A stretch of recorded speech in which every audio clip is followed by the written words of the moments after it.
Многу од проблемите со кои се соочуваме се најчесто нашите мисли. Затоа оно што ќе ви го посакам оваа година е секако позитивна мисла, лошите работи кои колективно ни се случија изминатата година да ги оставиме позади нас и секако да не ни се повторат оваа година.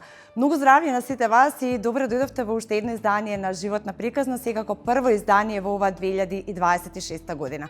Сега е вистинско време да слушнете кој е мојот прв соговорник во оваа нова година.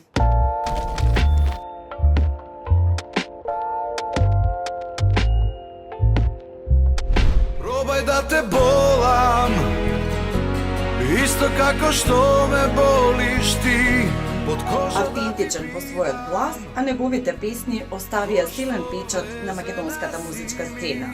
Роден е во Скопје, татко на 3 деца и собственик на 3 култни радија. Дарко Гелев Брејк ќе ни ја раскаже својата животна приказна. Можеш да промениш.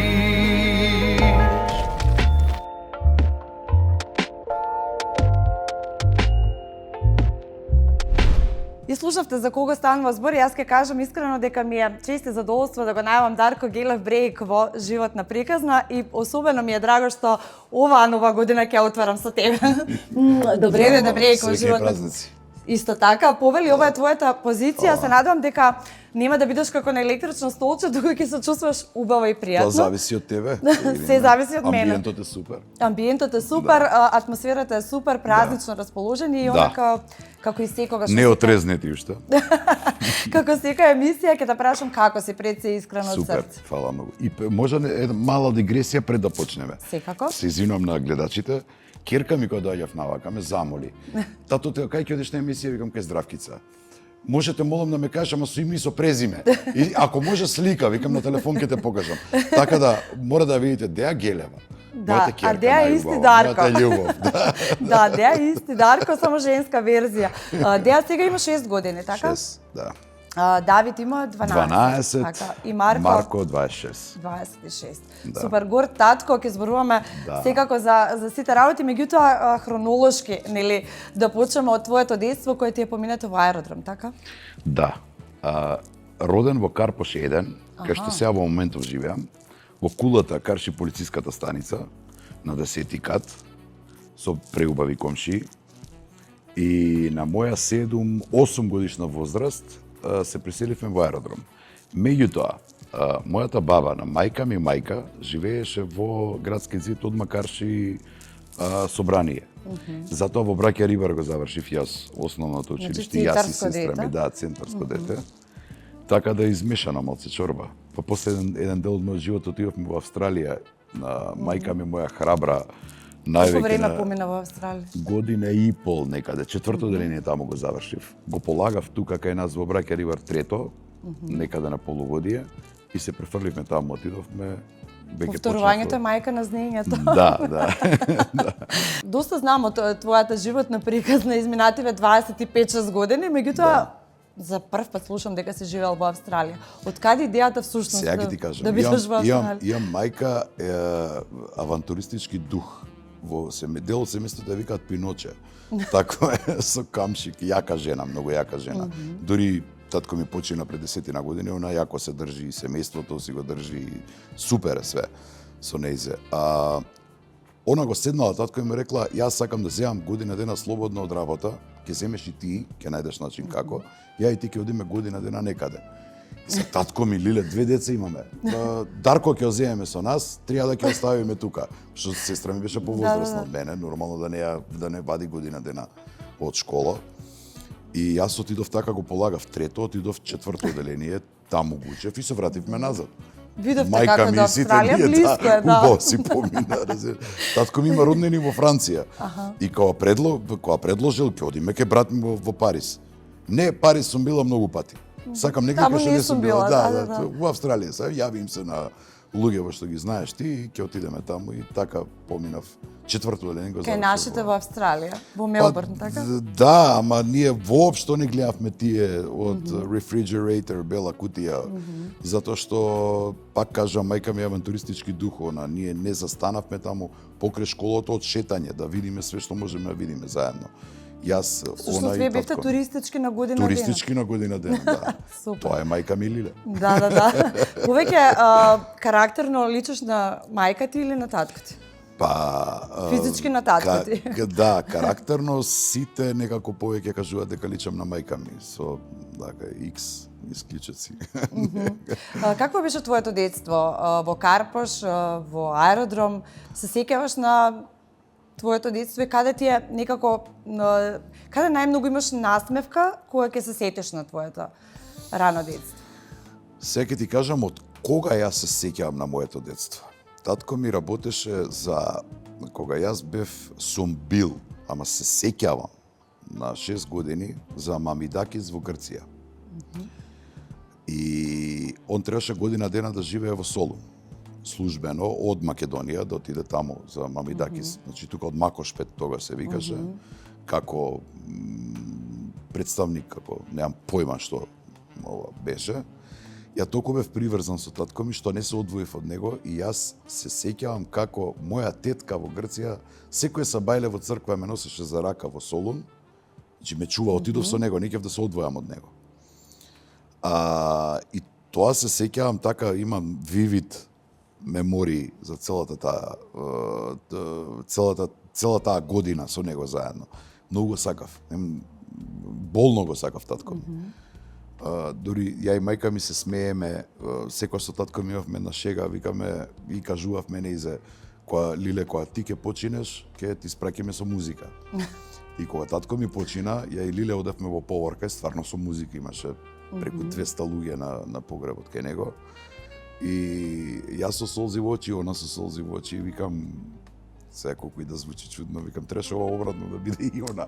Не, и она се смее, да, ако требаше така да, ама тоа е. Така требаше, ама некој друг имал поинаков план. Значи детството тоа ти е така измешано. Преубаво, генерално, со топлина, со семејство, со љубов, со сите неразбирање, со кавги, со расправи, со учиш од... Беше немирно дете? Јас не бев немирно дете. Јас бев сум бил, сега, како сите, моето семејство, да, го толкува тоа.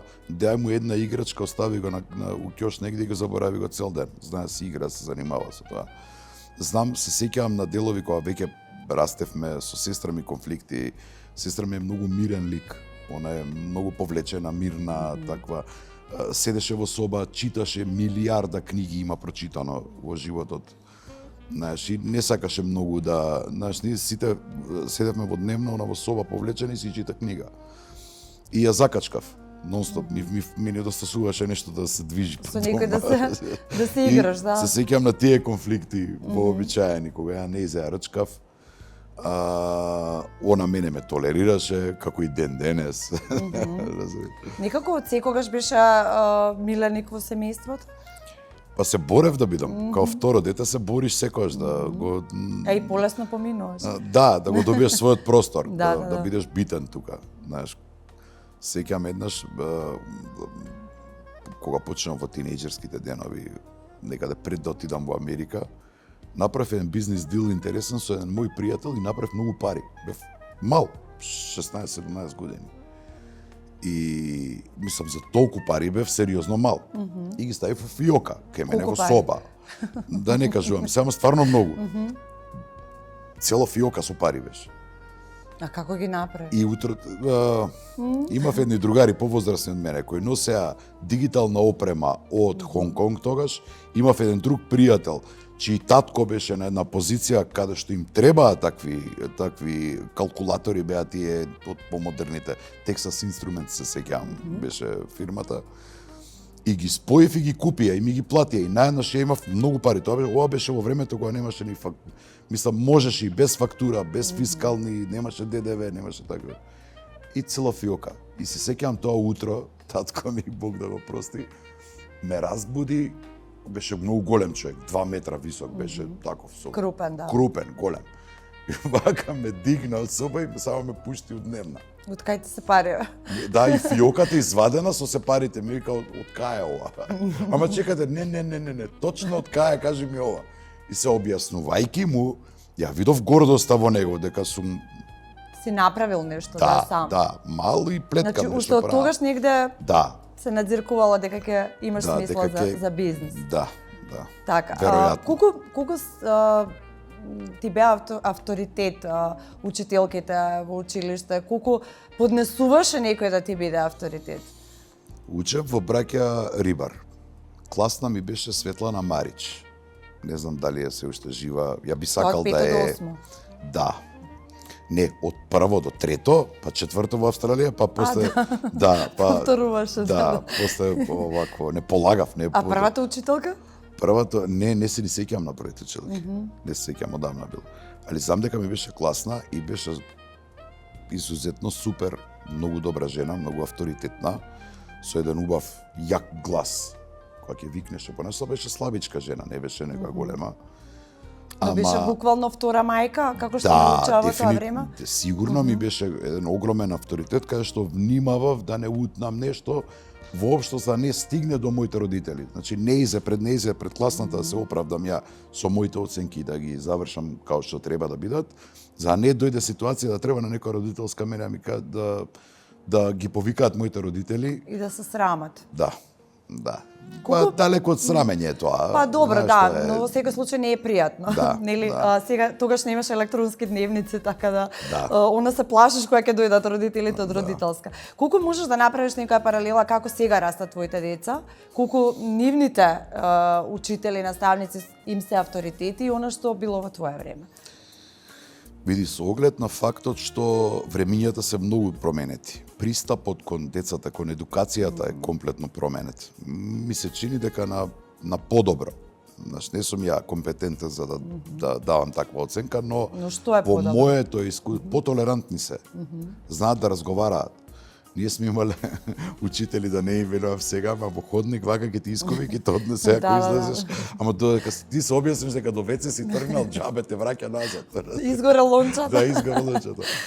Сега веќе тоа тие работи се променети. Ми се чини дека тој пристап, тоа воспитание доаѓа од дома првенствено.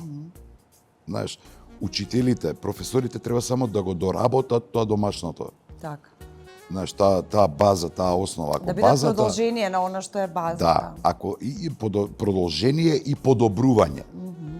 По нивни некако тоа воспитување нели е заборавено во некои сегменти, но мислам дека не е. Сега не е. Сега знаеш, имаш и пристап, порано било табу да се каже дека ќе се оди на психолог, на психијатар да се разговара, на психолог да се сите ние си веројатно растевме со проблемите во нас и после првиот сериозен конфликт правевме глупости од епски размери. Знаеш, сега е веќе подруго, сега е... Имаш некогаш потреба од психолог или психијатар? Секогаш. Сите од нас. Сите ние имаме потреба. Добро, знаеш да посетиш или како само... Како не, јас одев често, посебно во процес на првиот развод одев, специјално одев... На првиот развод, па нема тоа. Не, добро, зборам... Да. Не, добро, не. Сакам да кажам дека во првиот брак, значи во тој процес на развод, јас одев, посебно одев ради пристапот кон детето, бидејќи синот мој беше 8 години тогаш, 8-9 година. Беше силно развиено, силно развиено дете, па не би рекол пред, знаеш како дури влезен во пубертет, знаеш, го jump start го направивме на детството со тој наш развод. И одев посебно за да знам како, што да очекувам, што да направам, како да возвратам, Беше како тешко да разговарам. да се соопшти на Марко? Сигурно било тешко. Ние со Гага немавме турбуленции, немавме расправи, немавме некои кавги. Едноставно многу млади се земавме, знаеш, и некако чудно и разводот ни беше некако детски се раздвоивме. Немаше некои циркузи околу тоа. Но имавме едно најубаво детенце направено заеднички за кое и двајцата треба и ден денес водиме сметка, да прави горди, двајцата водевме сметка да биде окей за него, знаеш, колку тоа може да биде таа развелба окей. Така да убаво е да се оди на психијатар. Затоа и постојат тие луѓе, треба и тие да живеат од нешто. Така, но од вакви пациенти како сите нас. Така, пред се знаат работата, мислам, не случајно. Што е оно што те прави најсреќен во моментов? Знам дека си навистина човек кој 24 часа работи, сака да работи, но што е оно што те прави среќен освен работата која ти е негде секојдневно? Здравието и доброто. Ова со години вели? Здравието не мое, здравието на сите околу мене, првенствено на моите деца. Многу ми е важно да се здрави не само физички, туку да се здрави во умот. Знаеш како да се што може да видат, да пробаат, да испитаат, нормално да прашаат, но се да пробаат. Сакам да се круцијално ми е тие здраво да живеат. Знаеш, како проект, ние се смееме со Марко, бевме многу млади. И тогаш често пати консултирав психолози и психијатри за негово ментално здравје, да. Не само ментално здравје, туку како не само да не влијае лошо разводот, туку дете го има потенцијал, да го развиваме тој потенцијал, што јас да направам како родител, да тој потенцијал излезе на виделина како што треба. И како што фала му на Бога, втор факултет во Лондон запише сега. На Финки заврши со во рекордно време со добар просек. Сега веќе втор факултет UCL во Лондон и има во прва година има сериозни резултати, а има 26 години. Значи, тоа е успехот. Тоа ќе биде истиот успех за мене и за Драгана со Давид, истото и за Деја ќе биде. Значи, тоа е нашиот главен успех, тоа ме прави среќен. Апсолутно, кога децата знаат да го надминат успехот на родителите. Тоа е нешто... Не да ме надминат, не нас да не надминат, него да не збришат, пошто други да времења се сега, сега се и други времења, се е побрзо, се име полесно, се име на дохват. Ние кога растевме, Google не беше 1000 зашто, 1000 затоа. На книга црвена, секаде го имаше, кај на гости, секаде стоеше. Сега во разговор со Давид, например, правиме муавет и ме прашува нешто, имаше еден вид смешен, ќе го кажам. Ми вика тато вака и вака и сега му давам одговор, викам ја мислам, така почнувам реченица, ја мислам дека е вака и вака. А не, еве како е. Знаеш, и има една анекдота, татко го прашува, дете прашува татко, тато колку е далеку сонцето, не знам бе љубов. А тато колку е голема месечината, не знам бе злато. А тато му вика, а колку сме, со која брзина се врти земјата, не знам бе љубов, абе тато не ти досаѓам, не бе злато ако не прашаш како го научиш, му вика. А ништо не му дава, никаков одговор. Така да, ние сме таа генерација сега. Да, не знаеме ништо. Ако не прашаш, но има кој знае сега, да. Кој од твоите особини најмногу ја препознаваш кај твоите деца имаш? 2 сина и 1 ќерка, да, Деја. А од Деја ми се чини никој ништо не препознава од Деја. Деја е свој карактер на 6 години, камшик еден во рака и главна. Далинското секогаш ми се чини кај не во рака ќе биде. Најпопуслив со неа бидејќи е најмала или бидејќи е девојче? Исти третман има. Исти третман, нема попуслив, нема непопуслив, за све се разговара, што е ете ги тие нови времиња.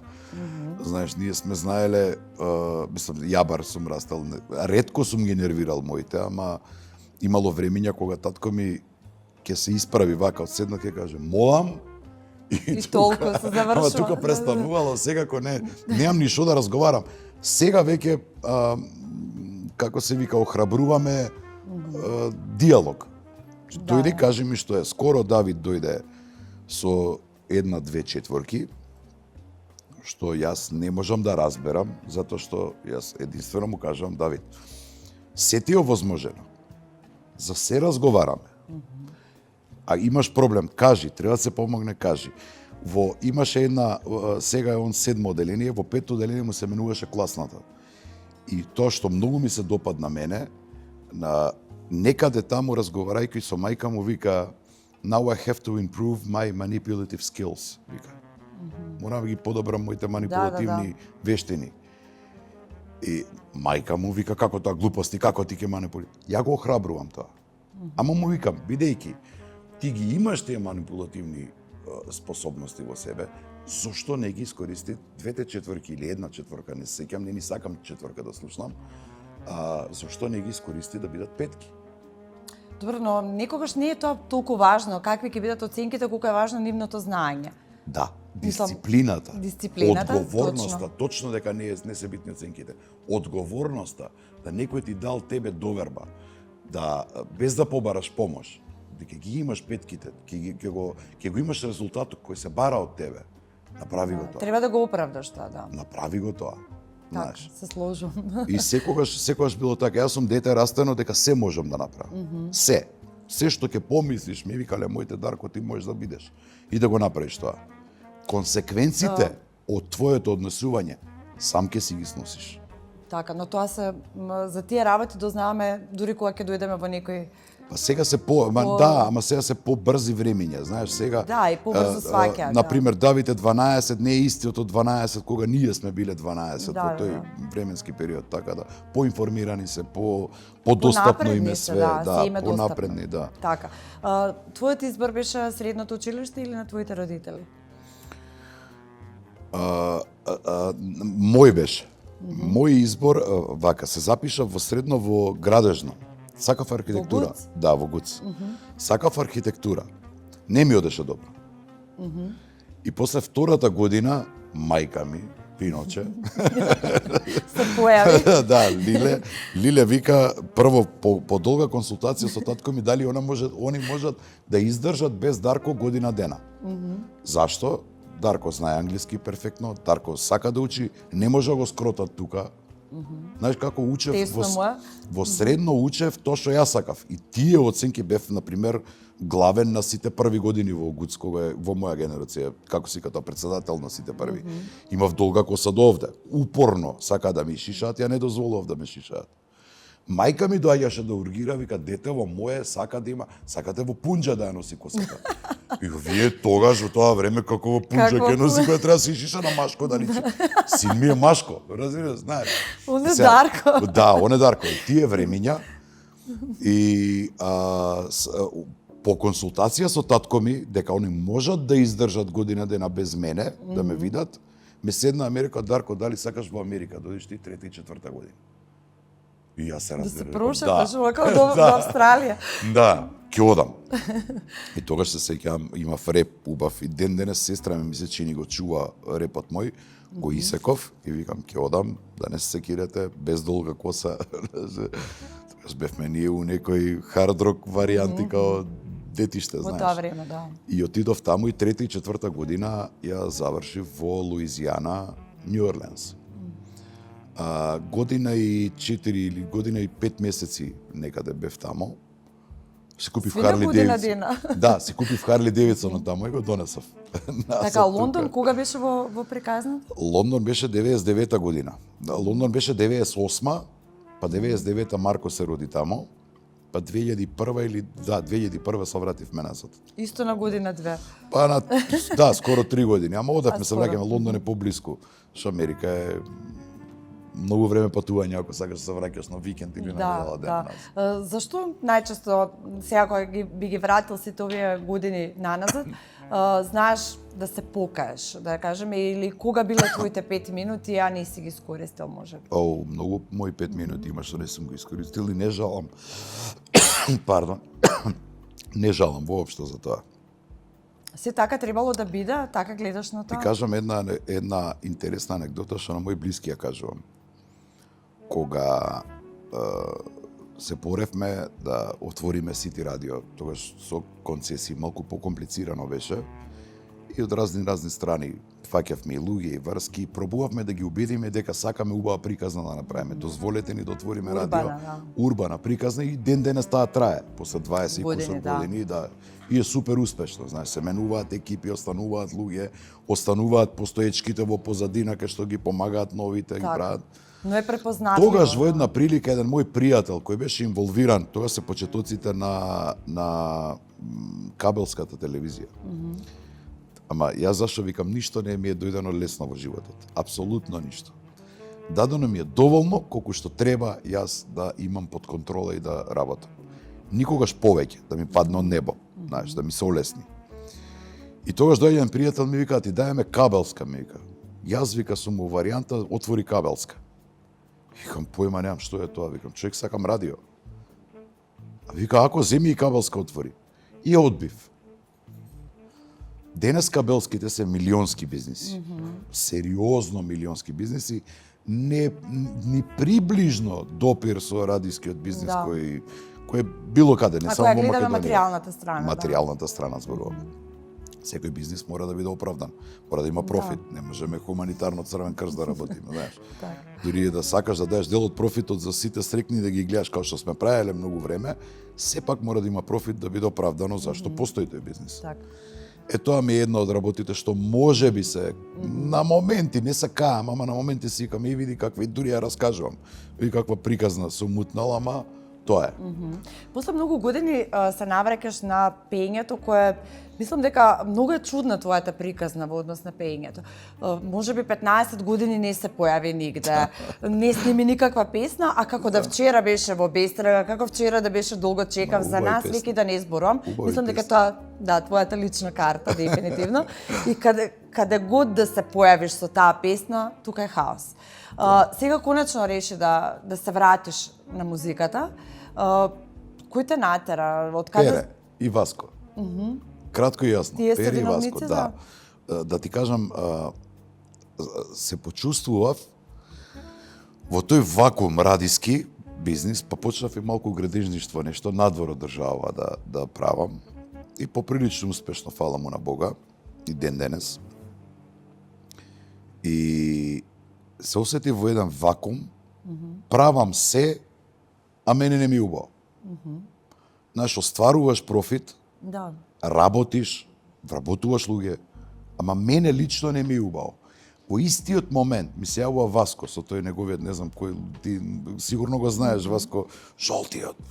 Брекче, шо правиш? Сакам да ни биде, вака буквално сакам да ни бидиш гостин во филхармонија, ќе правиме концерт со нокаут. Што да бидам, викам, каков гостин, што ќе правиме? Да се видиме, да. Спешал, стар, така ми објаснуваше, ти си звезда, ти си едно, окей. Викам прво, се што сум правил јас, се што сум правил на музички план, мене ми бил оченаш и ден денес ми е Бобан Авалон. Значи, Бобан е човек кој не постои некој што ја разбира сценава музика подобро од него, знаеш. Иако е Васко, ајде да не кажам сега МФ што значи, ама е сериозно, супер се работи својата работа и он си има. Џамбазов си го хендла, нокаут ги хендла, има X други менаџер, сериозно. Си ја знае работата. Си ја знае супер работата. И сега викам ја, а поприлично еден период не бев со Бобан Авалон во комуникација, и викам, ај ќе бидам гостин, викам, како ќе бидам, ај викам ја гостин ќе бидам, а плейбек. Се измоча од смеење. Вика, каков плейбек, ти дали си нормален? Знаеш, за да им кажеш, абе, луѓе, не ми се пее, дај да го спукаме ова како што треба, викам супер ќе бе, каков плейбек, вика имаме бенд, имаме ова, ти будала си плейбек. Океј. Ајде прифатено. Како се ближеше датумот? Ти се повеќе имаше трема? Не са, знаеш ли кога добив трема? Они го објавија концертот. Од 12 до 12:30 продаден. За толку брзо време. За пола сат се продаде концертот прв во филхармонија. Буквално за пола сат. И ми се јавува ми вика, знаеш шо? Нема отпивај, ќе пуштиме втор, ќе продајме. Вториот се продаја за еден ден, за 2 дена. Трет ќе пуштам, ми вика. Застани, викам, човек, ја на сцена. Ти рекол за еднаш, да? Едно е, не, ќе прифатив и тоа, ама едно е ти да се појавиш со мојава трема која имам, музичка. Зборам се појавам сега пред луѓе, пред народ во клуб, кај што ќе запеш, па кај што ќе стојат, кај што пијат, кај што, знаеш, журка е поинаку. Не, овде доаѓаат, си платиле убава карта, си седнуваат. И треба да го оправдаш тоа зашто и те оценуваат, да. Сега че да видиме овој сега дали се фолира или знае и да пее и да. Па дури јас во целиот сценски настап свирам на клавир на почетокот, Карузо ја свирам. Мајко мила. Не можев да спијам. Имам еден од другарите, Златко, мој добар другар, и таков ми е, банкар по вокација, ама ми е сајкик ментор. Многу ме смирува и го барам, викам, кај да си доаѓај, викам, потитно да се видиме. Шо е паника? Викам, човек, доаѓај кај мене дома, мене ми е паника, викам. да ти објаснам вака и вака. И полека ме смирува со муабет, смири се, убаво е тоа, че доаѓа ти да утнеш, не се тоа све професори по музика па да те оценуваат и да утнеш никому ништо. Вика, не знаеш, ме смири малку. Го направивме, сакам да кажам дека они нокаут и Васко ме вратија назад во музиката. Имам доволно материјал кој стоеше во фиока, една од тие и Лебедот бел. Нели имавме после долги години Пере ми се јави на телефон, така и малку се замиривме еден временски период. Кај што ми кажа, ја ќе објавам, да не стои у фиока, човек, ја ја преснимав, вика ќе објавам, греота е. Тамо и забраната љубов и една песна. навистина греота, да, такви песни стојат во фиока. Така да... Драго ти е што публиката не те заборавила и после толку години, сега новите генерации дознаваат всушност, бидејќи сигурно во клубови ја слушаат и за нас и во Бестрага. А не знаат од кога е. А не знаат од кога и долго чекам, а сега веќе некако супер камбек во вистинско време. Па знаеш како, не можам да се посветам доволно во тоа, за да можам да кажам, еј, супер ми е драго, мене ми е... Добро, но тоа го правиш за своја душа. За своја душа го правам и и луѓето го сакаат тоа и тоа ме радува, премногу ме радува, знаеш. Убаво е, импонира кога ќе те препознаат, кога ќе те знаат кој си. Ненаметливо оставаш печат на македонската сцена, буквално така. Ненаметливо. Пробувам, можеби затоа што не живеам од тоа.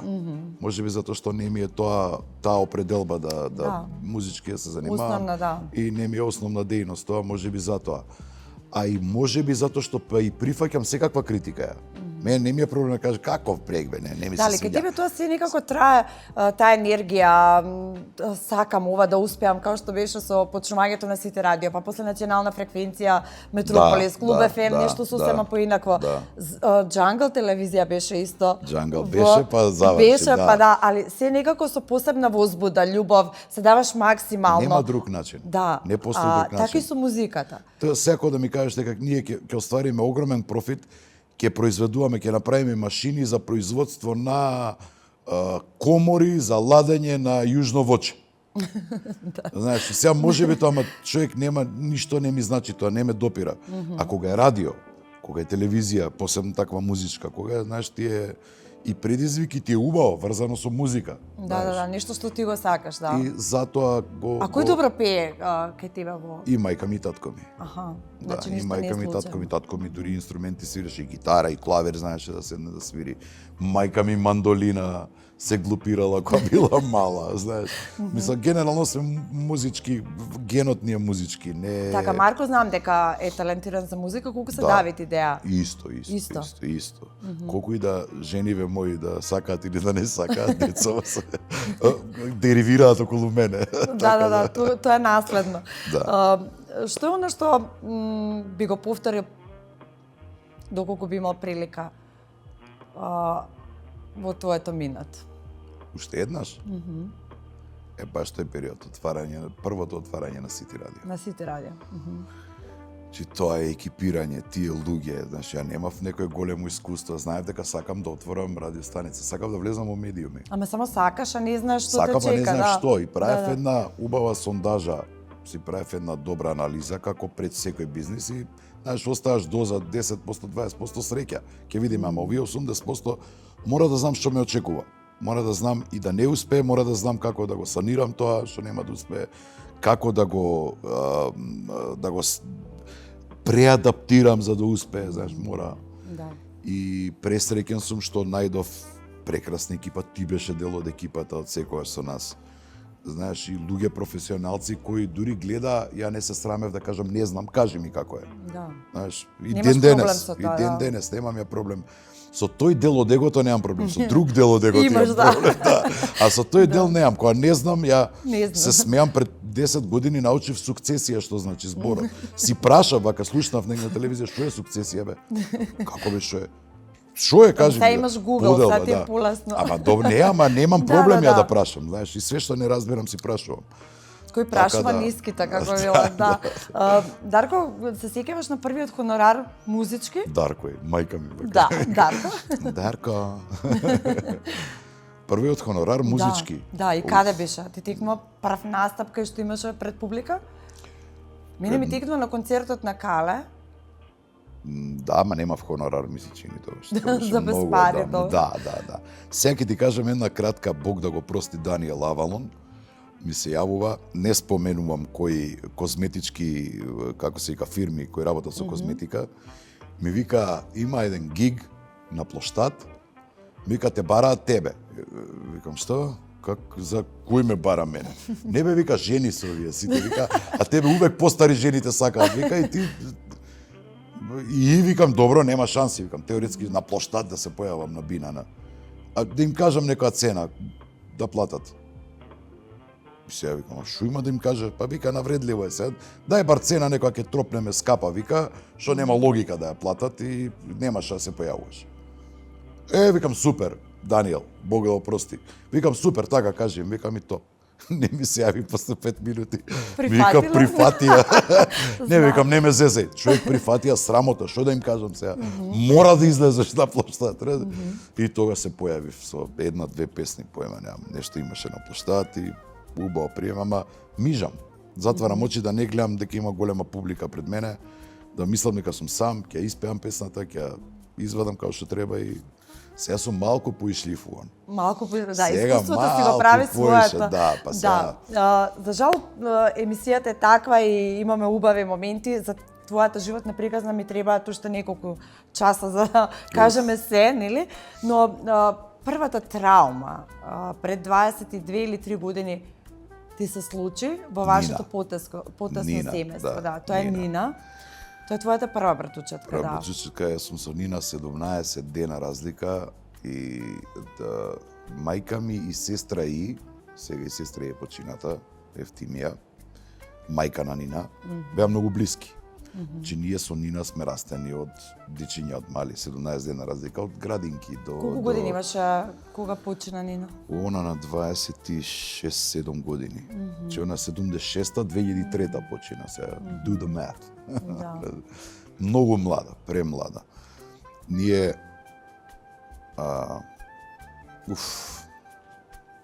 малку... Мислам, немаше да се извинувам, ама сега ме врати на... Да, јас се сеќавам како вчера, буквално ми текнува во ГТЦ, стоеше слика од Нина. И буквално како вчера да беше. Еден викенд пред незината несреќа бевме ние заедно. Имав се сеќавам тогаш еден Мерцедес, интересен таков, брз спортски. И пушташе гласна музика и ми каже побрзо, дај да одиме. Исто одевме за Битола, она загина патот пред Битола. И беше еден човек полн живот. Дури некојаш во моја и нејзина дружба, бидејќи бевме многу блиско како брат и сестра, дури некојаш и ми пречеше, доста полна живот беше. Знаеше да тргне пешки од една страна на друга страна на градот да оди да пие кафе, знаеш. И се деси што се деси, да не се извинувам на публика, ова сега солзи ми течат, Да, никогаш не се порави од... Не, сега, види, таа трагедија која... сите тие болки ние учиме да живееме со нив. Знаеш, не можеш да заборавиш тоа, не можеш да го извадиш. Дури јас сакав во тој период направив и песна една, кај ја ставив и со слика и со све во спотот на песната. Како се викаше песна? Само ти. Само ти, да. И ете така еден печат, затоа што знам дека нас ке не нема, сите нас ке не нема еден ден. Тоа ќе остане. Убаво е, тоа ќе остане, да, по многу години. И тоа е. Бог да ги прости сите што не се со нас. Втор некој удар таков ти беше загубата на татко ти? Да.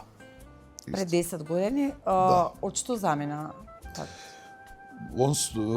Другари мои ми викаат од Господ погален. Со другари во кафана заедно си седеле, си пиеле, кафења пиеле, се смееле. И так тром. Од нигде никаде? Да, тром. Не знам, шок ми беше. Невиден шок. Не плачев многу. Солзи не можев да имам, ноќи не спиев. Тешко го помина тој период? Ужас. Ужас. Ама ужасно тешко. Како знаеш да ги надминеш тие некои такви моменти? Музиката е таа која те... Учиш да живее со болката. Учиме сите ние да живееме со болката, да не надвладее.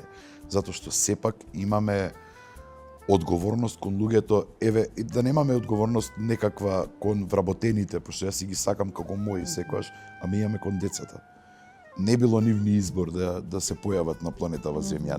Бил наш и на сопатникот. Така да сите тие уврски ќе се научиш да живееш со болката длабоко во тебе. Секогаш ги споменувам, и Нина ја споменувам, и татко ми го споменувам. Нема ден да не ги спомнам за нешто, така да...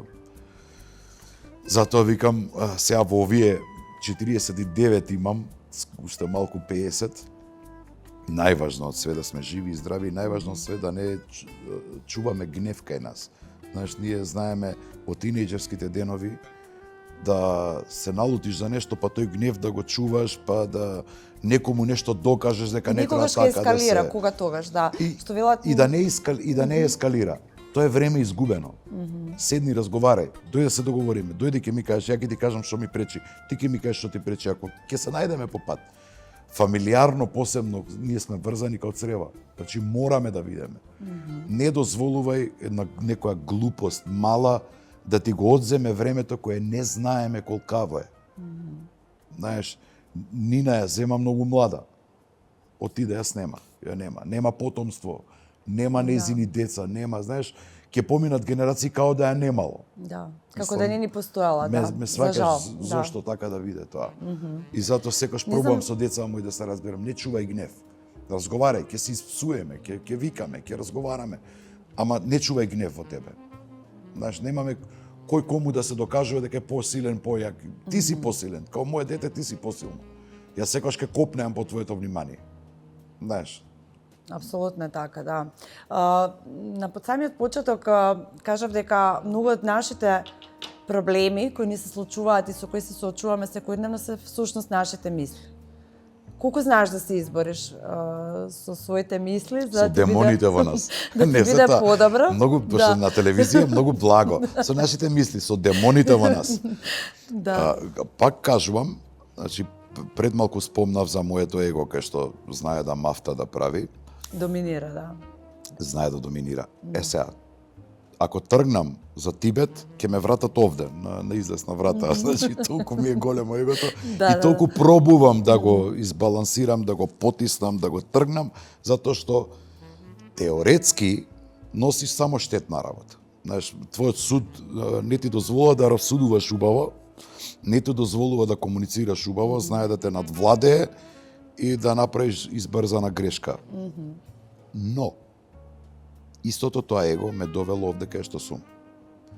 Сега, ајде балансот како да го најдем. Јас скоро со најстариот син, со Марко, го разговарав тоа и му кажем, и убаво е, викам, убаво е ова. Викам, сега, ова што ќе ти го кажам, јас сум прегорд на него, на неговите успеси и све. Сега што ќе ти го кажам, ова може ќе ти го билдам егото, ама не е за тоа, ја реално, викам, работи ти ги кажувам. Знаеш, не е да ти го билдам егото, кој е патем, убаво е да го имаш. Да го имаш. Но да го знаеш некако да научиме, да го дозираш, контролираме, да го дозираш, ама или го имаш или го немаш. Или го немаш, да. Така да тоа е... Така, една во милион е нешто што едва чекам да го слушнат гледачите. Имав привилегија да слушнам нешто што ми е како продолжение за нас и мислам дека ќе биде исто така добро слушана и добро ќе помине кај публиката. Го очекуваме спотот. Гледа се која е разликата помеѓу, например, да кажеме Нокаут, кој го живеат тој филм, Владо Јаневски, не знам сега да ми извинат другиве, не можам да кажам колеги, ама другиве, пошто ја не сум дел од нив толкав. Ти си хонорарец. Да, хонорарец сум во цела оваа работа. Мене, песните кои ја ги правам, најважно ми е мене да ми се убави. Да. Па затоа и така ме сваќаш. Дури кога ми кажуваат, абе, бега на глупости. Ако, да, ја не ја направив за тебе да ти биде убава. Ја направив зашто мене ми беше убава, знаеш. И сега која восприми, која сака како да си ја памти, да слуша, да ја пее, супер. Кој не, да се живи и здрави. Тоа е многу важно, бидејќи ти твојата емоција ја пренесуваш така и затоа се разголувам тука во моите песни, таа песна што ќе одберам. Посебно Пере знае да ми направи, Александар Митевски знае. Митевски сега многу поангажиран со ДАЦ, нели имаат овие супер успешна приказна. Ама знаеш, онда ми се јави, стари, дојди малце до кај мене. Викам, што дојди да чуеш нешто, вика, што јам за теме. Као боли што беше, например. И тотален успех. Знаеш, истото Пере го вади од мене. Ке се јави, тата, еј, каква имам. Да, тоа се луѓе кои те познаваат. И познаат твојот сензибилитет. И што ми беше интересно, Џамбас го направил текстот на Една во милион, вика ова е за брейк, вака напире. Тоа е тоа. Ова е за брейк, брейк мора да го испее ова. И сега